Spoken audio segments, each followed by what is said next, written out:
મિત્રો, હું છું જાસ્મીન. મંગળ પ્રભાતના સવારના મહત્વના સમાચારોમાં આપનું સ્વાગત છે. મહેસાણામાં ભક્તિ અને ઉત્સાહ સાથે નીકળી 45મી રામનવમી રથયાત્રા આજે મહેસાણા શહેરમાં મર્યાદા પુરુષોત્તમ ભગવાન શ્રી રામચંદ્રના જન્મોત્સવની રામનવમી નિમિત્તે 45મી ભવ્ય શોભાયાત્રા અત્યંત હર્ષોલ્લાસ સાથે નીકળી હતી. સમગ્ર શહેર રામમય બન્યું હતું અને ભક્તોમાં ભારે ઉત્સાહ જોવા મળ્યો હતો. પરંપરાગત લટાર રથયાત્રામાં ગજરાજો, હાથી, ઘોડા અને ભજન મંડળીઓના સૂરથી વાતાવરણ ગુંજી ઉઠ્યું હતું. કળા અને સંસ્કૃતિ, અખાડાના કરતબો અને વિવિધ પાત્રોની વેશભૂષાએ લોકોનું ખાસ ધ્યાન ખેંચ્યું હતું, જેણે યાત્રાની શોભામાં અભિવૃદ્ધિ કરી હતી. આંબાવાડી યુવા સંગઠન દ્વારા ડીજેના તાલે ભક્તોને ઝુમાવવામાં આવ્યા હતા.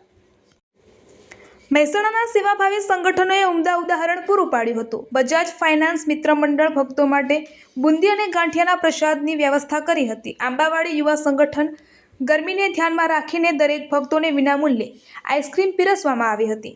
કદમ ફાઉન્ડેશન ગરમીમાં ભક્તોને શીતળતા મળે તે હેતુથી મસાલેદાર ઠંડી છાશનું વિતરણ કરી પ્રશંસનીય સેવા આપી હતી.